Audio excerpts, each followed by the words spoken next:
I'm super excited for today's incredible guest. Olubode Sean Brown is an author, public speaker, and entrepreneur on a mission to inform, inspire, and celebrate our human journey.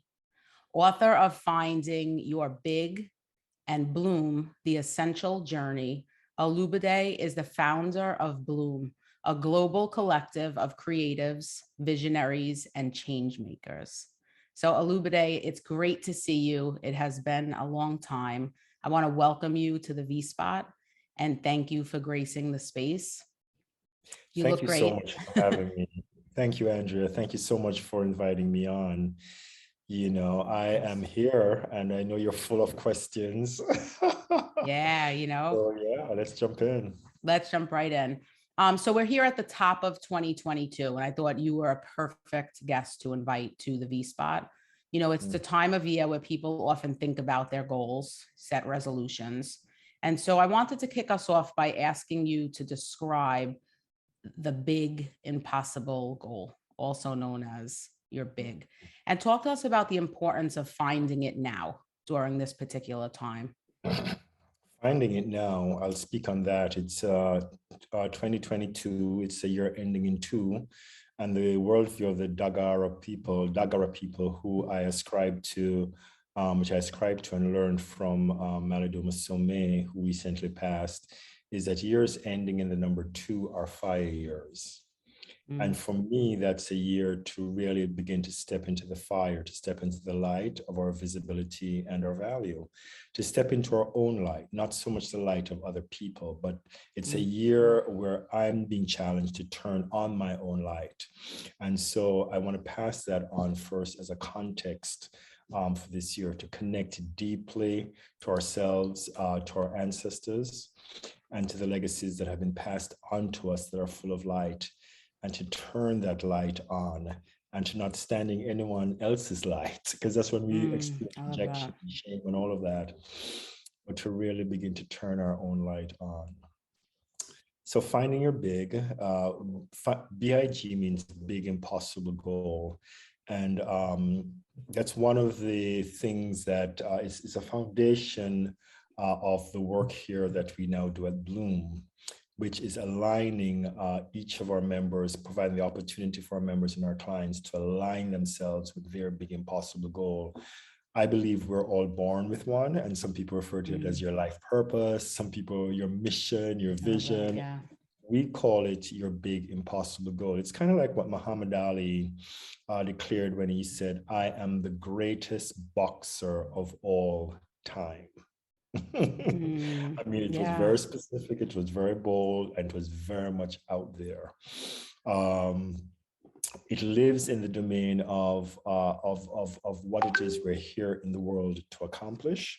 It's rooted and excavated from our pain, our trauma that we experienced as very young children growing up in life, but also what did that trauma cause us to remember?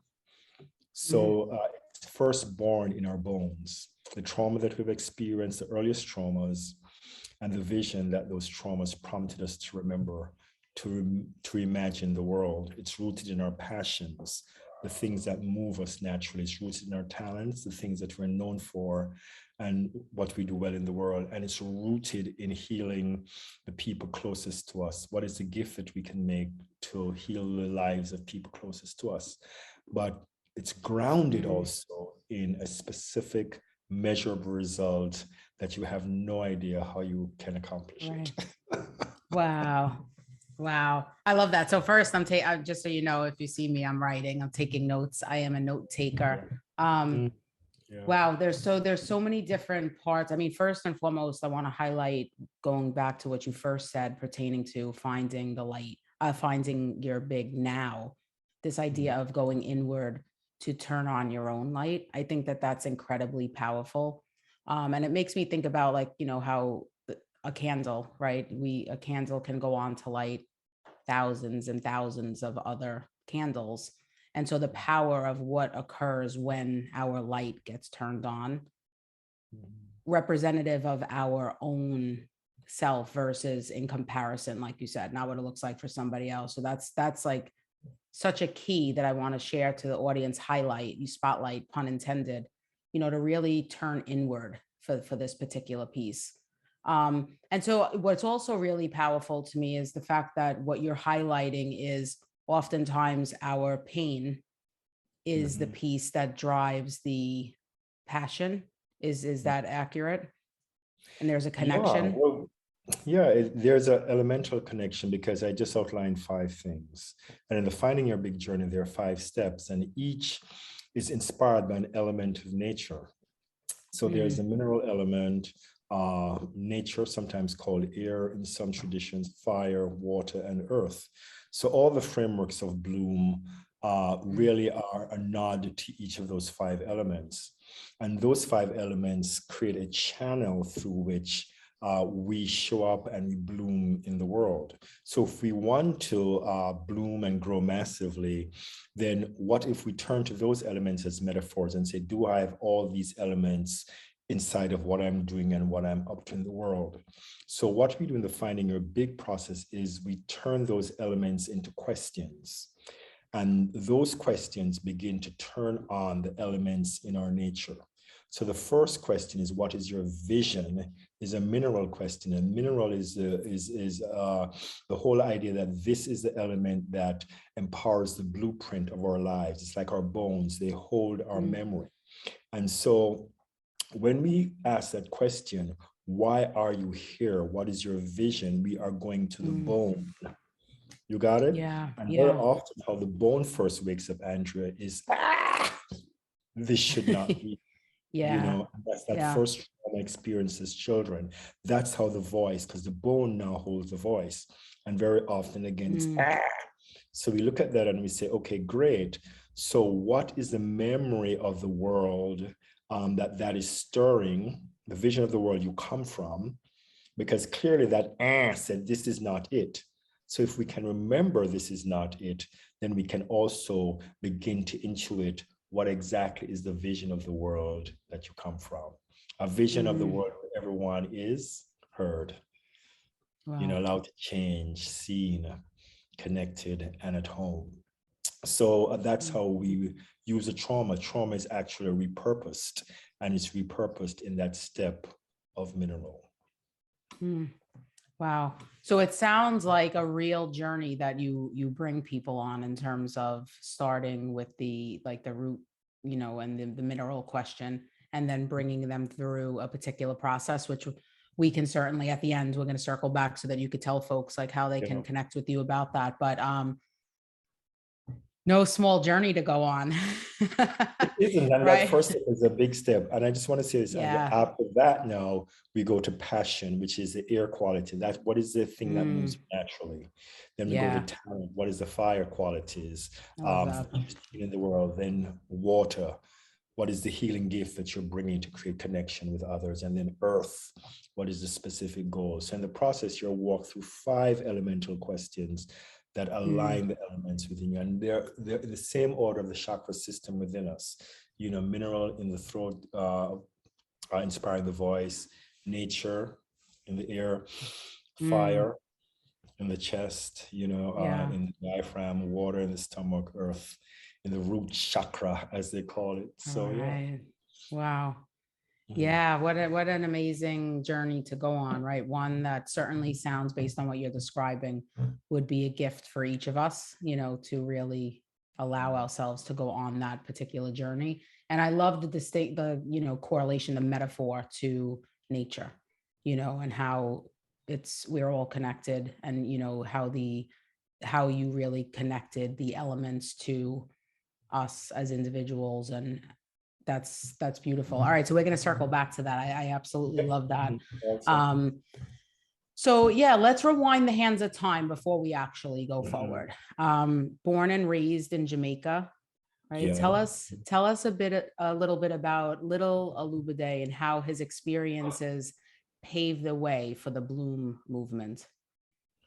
Wow. I was always a kid that was trying to do right. And so I grew up more presenting rather than present. I always wanted to prove that I was a good boy. Yeah. And so that came out of Sunday school, and the teacher saying, my mother asking this teacher, is Philip a good boy? My name then was Philip. Is Philip a good boy? She said, yes, he's so good. And so I felt I had to live up to that. So Yeah. I did that all the time. I grew up in a world of wonder. I was always an introspective child. So even as I lay on my grandmother's bed as a young child, I could feel the nurturance in the countryside. You know, I could also feel the idea of being shamed as a child because my mouth got me in trouble. I said I loved my teacher's daughter, and I shouted it out on the playing field, and that was wrong because I was called out for that. And so, you know, in those moments, I remember losing sight of myself. You know, like, what did I do? Did I speak out of turn?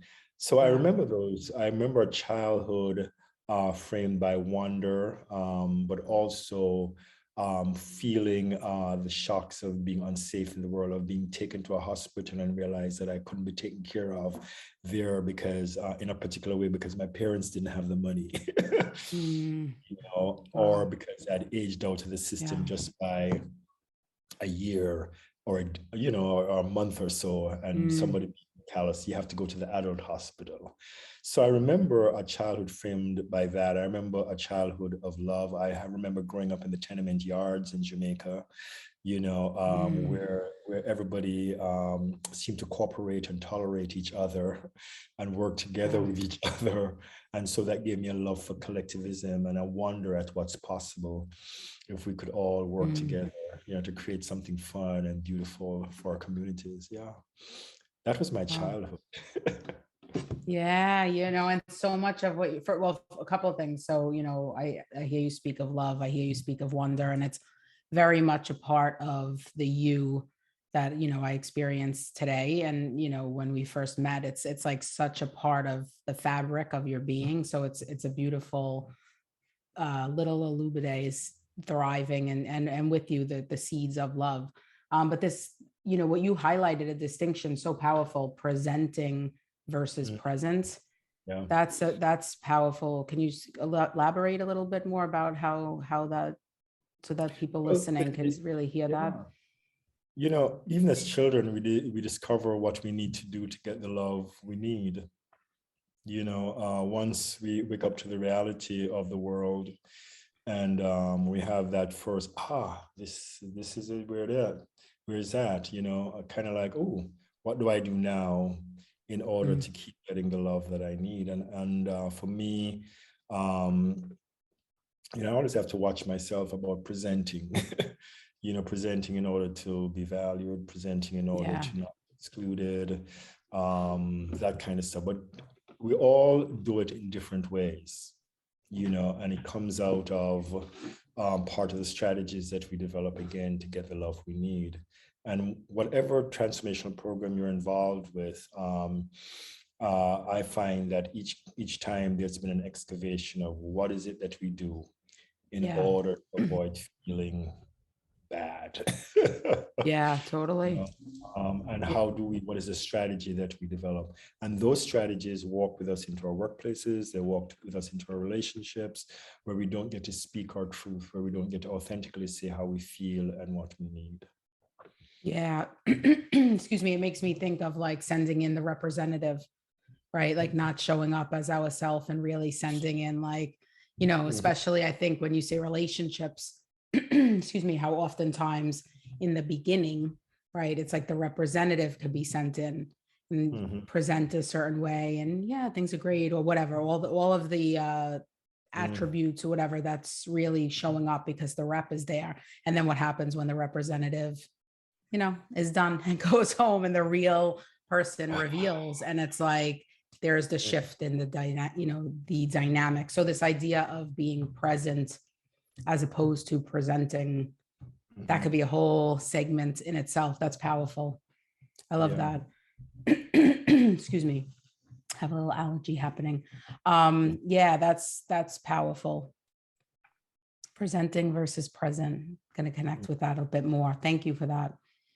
Well, you know, you graciously accepted the invitation to be here in the V spot without knowing any of the questions that I would ask you. And I said to you before, and I want to highlight now publicly, first and foremost, thank you.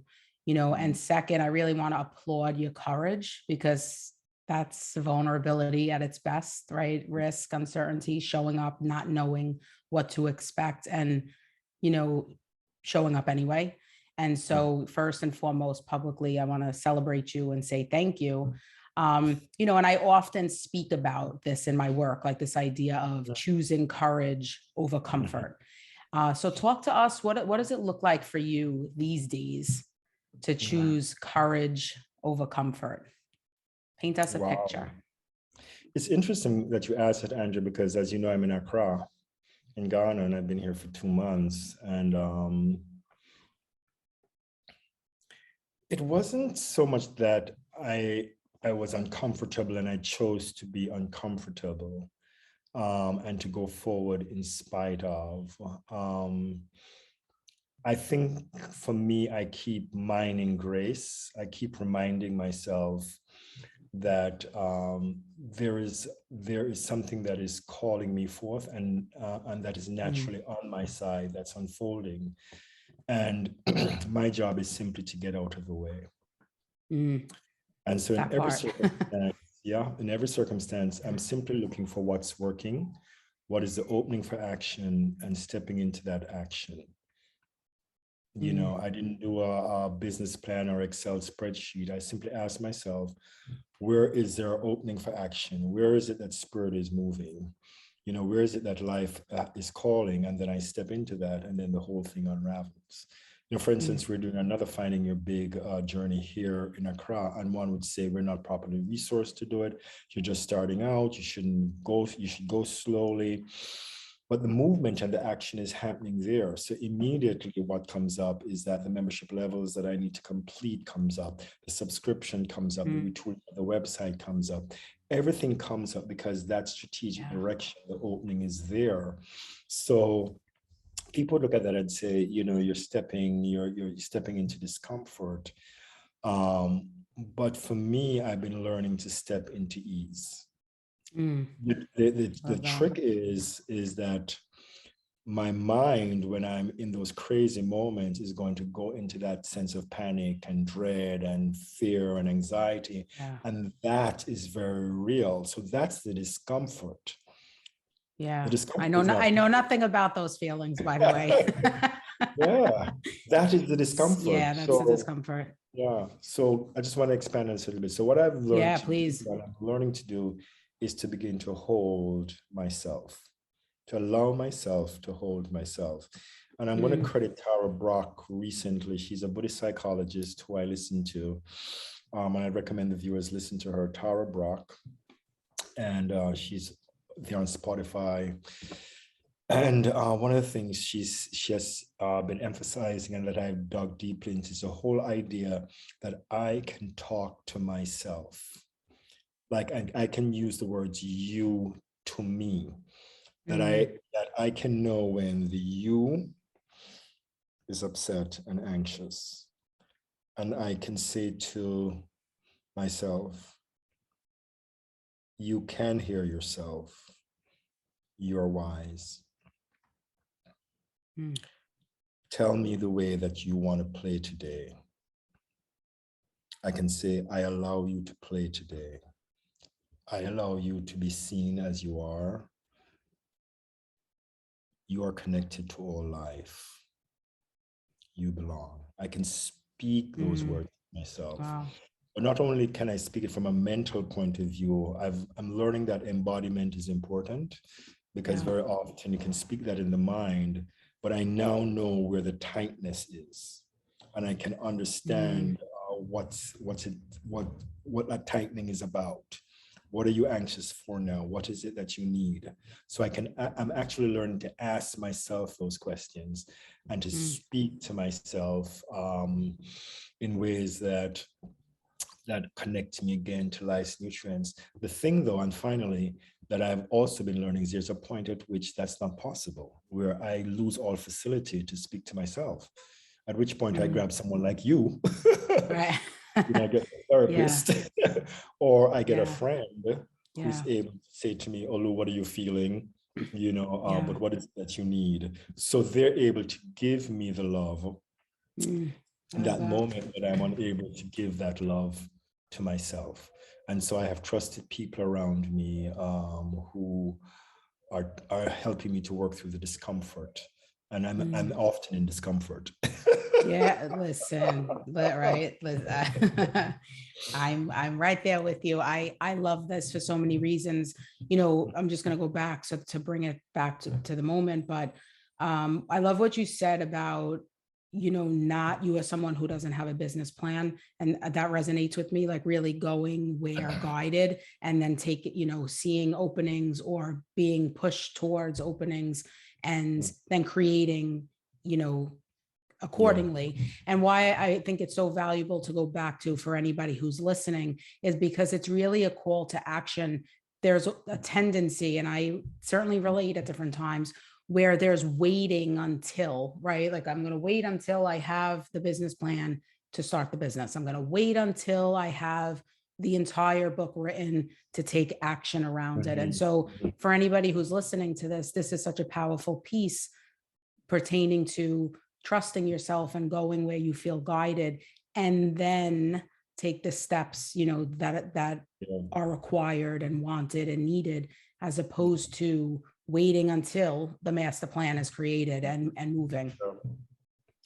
I want to add this context to it though, which is once you set the frequency, then you can hear the direction where the action is calling from. Once you have set your big, you know, this is the Finding Your Big book. Oh, yeah, it's the there it goes. The frame. We'll post Once it you with set the big, thank you. Once you set the alignment, once your passions and your pain and your vision, your gifts and your talents, and the goal is aligned, then and listen for where the strategic move is. Many of us are listening for what's next as though, but we have no context. There's no frequency on which we're listening. So that's the thing that I wanted to put in there, you know, that do the work of setting a very clear intention that encompasses all of you and holding that intention. We do not need to know how, but then listen for the movement. Where's the action taking place? Is it in line with the frequency that you've set? Totally. And the excuse me, and I hear again the importance and significance of presence, right? Because being able to hear the calling really requires a presence, you know, and the attention to receive, you know. And this is also, you know, for anybody who's listening, for the folks who like to busy themselves and pile on distractions, which, you know, is very much part of culture at some points, to really start to like peel it back and allow for yourself to receive the messages, because I think that's key. You know, I love that. The other thing that I really, this powerful piece that you speak of in the work that you talked about pertaining to being able to speak to self, you know, and what I love is that you then highlight, I mean, what a gift and blessing, right? To be able to get so in tune that you can speak to self and give self what's needed, and then recognize when it's about bringing in someone else, right? Because I think that's so key, because sometimes on a healing journey, we can go inward and then start to focus so much on the self and leave out, you know, but this call to action around trusted people who, when it's not possible to give yourself the conversation or the whatever support, the holding the space, you have that place to go. I think that's so significant. Absolutely important. Yep. Absolutely. Yeah, I love that. Yeah. I love that. Thank you for that. Well, you know, you and I are both passionate about personal development work. We are, I like to call us brave hearts, you know, who are very willing to, despite what it looks like, really be willing to go on the journey and develop. So what would you offer to anybody who's listening, who's reluctant to step into healing and transformational work at this particular time? What would you say to them? I don't think it's so much stepping in as much as transformation is always happening. Does the flower say, no, I'll not bloom today? Life is always actively transforming us as individuals, as groups, and as a human species, and all the species. We are in a state of constant transformation. And so for anyone who is listening today, just know that you can hear yourself. You can feel the ways in which life is calling you to change. You have the ability to see yourself fully and accept yourself fully. You can, in fact, sense your connection to all of life.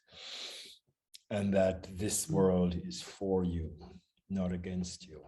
And so when we pause, we come to those realizations. And I want to go back to something you said, Andrea, which is allowing ourselves the time to pause, to do those listenings and do those realizations, and to allow our wisdom to come through, allow our own change to manifest, allow our own eyes to see ourselves and to really acknowledge the journey of grace that we've been on, that life has given to us, that breath still flows through our body. It takes time to pause.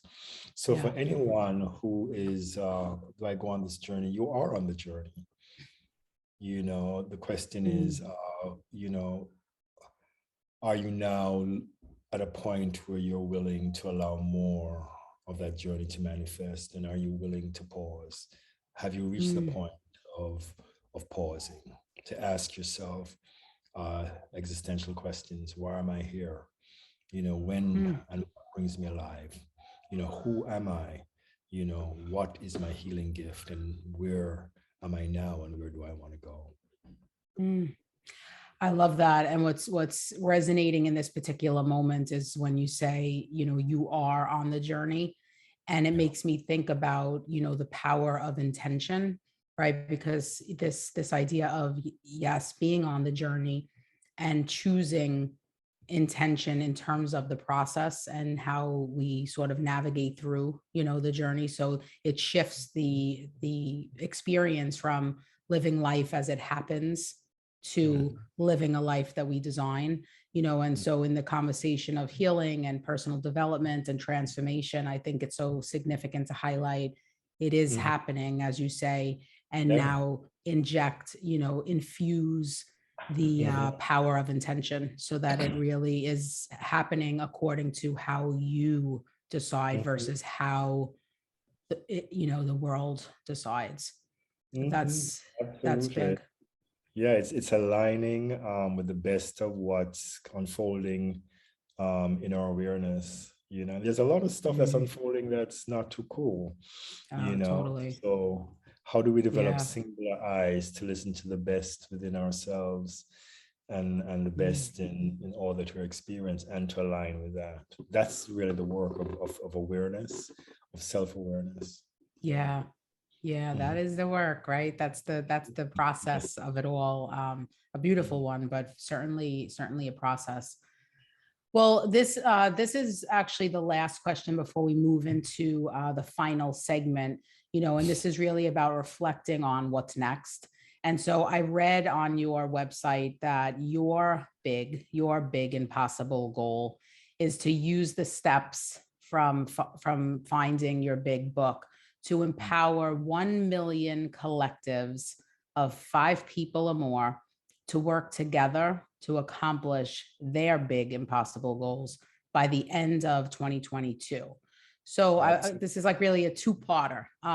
First, what's so far, and I know that you said don't worry about how, but if you could share a bit about so far, what has that looked like in terms of your plan, excuse me, for accomplishing it? And how can the intentional healing and wellness community support the mission? Like, let us help you help us. Talk to us about that. Yeah. How it happens is, again, as I said, I set the intention and things happen. I go to London and I begin to work with people there. There's a call now for me to go to Nigeria. There's an opportunity here to be interviewed on the radio in Accra. After that, I'll return to United States and I'll begin to step into opportunities there. And each time I go, I speak that big impossible goal. And I speak to others, Andre, in exactly the way that I'm doing it now. And I speak with clear integrity. I make sure that in my speaking, you can understand what it is that I'm healing for myself on the planet, the vision that I carry for the world, my passion for bringing people together and throwing parties and collecting beautiful people. I have a passion and a talent for public speaking and just being there organizationally and interested in how people grow and develop. So I just keep speaking who I am and what turns me on, and then I move to the next thing. So how the Finding Your Big book came was simply that, it was time for that book to come out. Friends of mine rallied around me and said, let's get this book out here. They came and they said, okay, you're in the world for the next year. So I have a group of people who surround me. So you could call it my mastermind. I call it my seed collective. And so I go to them and they listen and they say, well, Olu, it seems as if you may want to do X, Y, Z. So they, they give me my marching orders. People in my collective, how we did the masterclass. I hope you got a chance to look at that, Andrea. My friend Sekou Luke, a filmmaker, came with $20,000 worth of equipment, walked up the 5 flights in my apartment, and shot that in a world-class manner. So we're appreciating value. So he took the frameworks and little work that I had, he brought his filmmaking to it, and voila, we have the product. Same thing in Accra here. I'm staying at the hub of a collective that I've been working with for the last 2.5 years. They say, come Olu, they bring their resources, the people they know, and things blossom. So we're using the principles of the Bloom philosophy to reach those goals. So my eye's not so much on the goal as much as it's honoring with integrity the work, knowing that for being accomplished one, I cannot do it by myself. I need to be in the company of other people who also have big impossible goals. So I'm very careful about the frequency of the people around me. Right? I know that it has to be valuable for myself and others. So what exactly is the value that I'm creating for others, and what is the value that a big has in it for me? So I'm very clear about those things. I'm very clear that it needs to be specific and it needs to be measurable and called in from very high vision, from an unaligned big. I know that my meditation work helps me to ground it and to embody it so that I can speak it clearly and it's with integrity and its full power. That's all I know. And the big, by the way, it's a symbol. It's not a goal that I put out there, like if I don't accomplish it, my ego is going to be shot. And but I speak it. Time I speak, 1 million collectives impacted by the end of the year using the principles of Finding Your Big. It sets a frequency up in the world. So each time I speak it, someone knows, okay, let me stand back, let me come forward.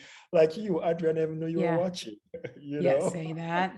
We don't know. It's a perfect opportunity to remind ourselves we never know who's watching, who's inspired, who's really, accessing hope as a result of the work that's being witnessed, and the work that's being created. So it's, I love that. And I think about like the movie from, I don't know when it was, the 80s and 90s, Field of Dreams, where it's often said, like, if you build it, they will come. And it's this idea of, setting forth the vision and then, and the integrity of it all serving as the anchor, to the work is the difference, I believe. I believe I think it's experienced. I think that people, ourselves included, you gotta love Brooklyn and all the horns honking. It's funny, the difference, right? Like I'm hearing the sounds that different animals, or there's nature behind you, and there's like traffic and chaos behind me. But integrity being the anchor is the world of a difference. I love that. I did ask a 2-parter though. That was one part of it. Like, what's the part? And then what's the other question? How can the intentional healing and wellness community, support the your big, and this idea of like letting us support you, support us, and back and forth. Well, the intentional wellness community can support, because I think that community understands energy work, and this work is energy work.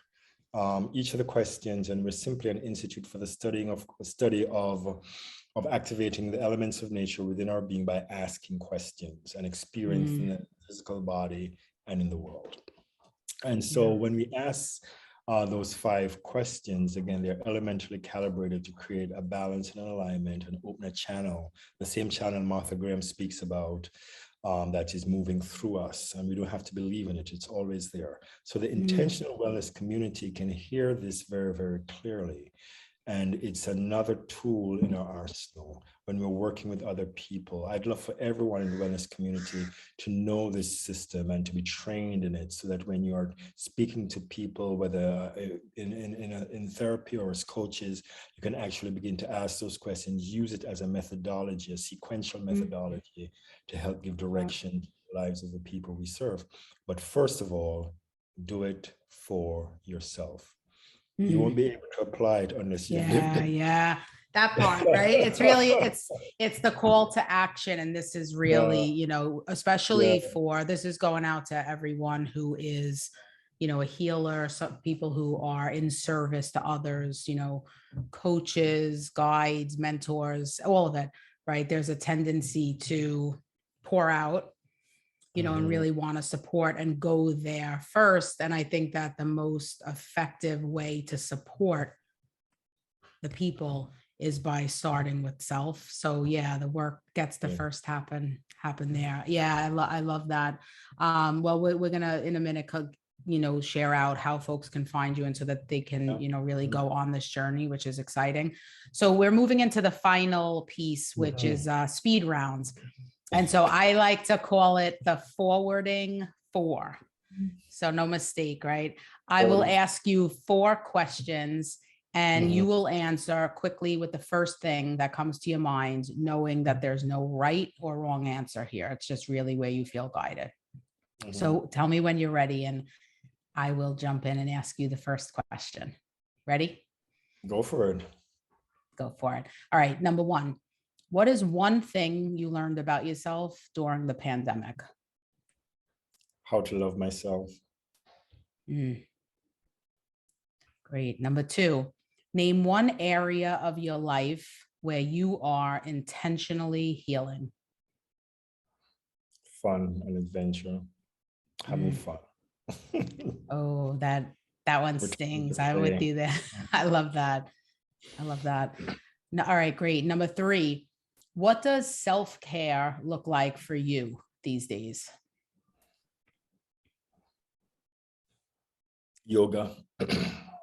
Yeah, meditation, breath work. Yeah, love that. All right. And number 4, what's your call to action to the collective? To my collective? Find your big. Find your big. Find your big. We all have one, baby. Yeah, I love it. I love it. And given what you shared about it, it's, you know, yeah, it's an invitation to really go on a special journey, you know, to arrive. I love it. Well, Olubode, thank you. This has been amazing. And I want to really give you an opportunity to share out, where can folks find you? How can they get the books? How can they go on this particular journey? Share all the goods. Well, Andrea, first of all, you are amazing. Thank you. You're absolutely amazing. And thank you for just continuing your work and blossoming in the way that you have and are. So just thank you very much for providing the platform. The main website for Bloom Education is Bloom Education Institute. We're an institute. So Bloom, put in the www.bloomeducationinstitute. No.com, bloomeducationinstitute.com. No.com, bloomeducation.institute, even me. And then on Instagram, I'm Olubode, Olubode, at Olubode. That's it. And let me see if there's anywhere. I'm also on LinkedIn as Olubode Sean Brown, SHAWN Brown.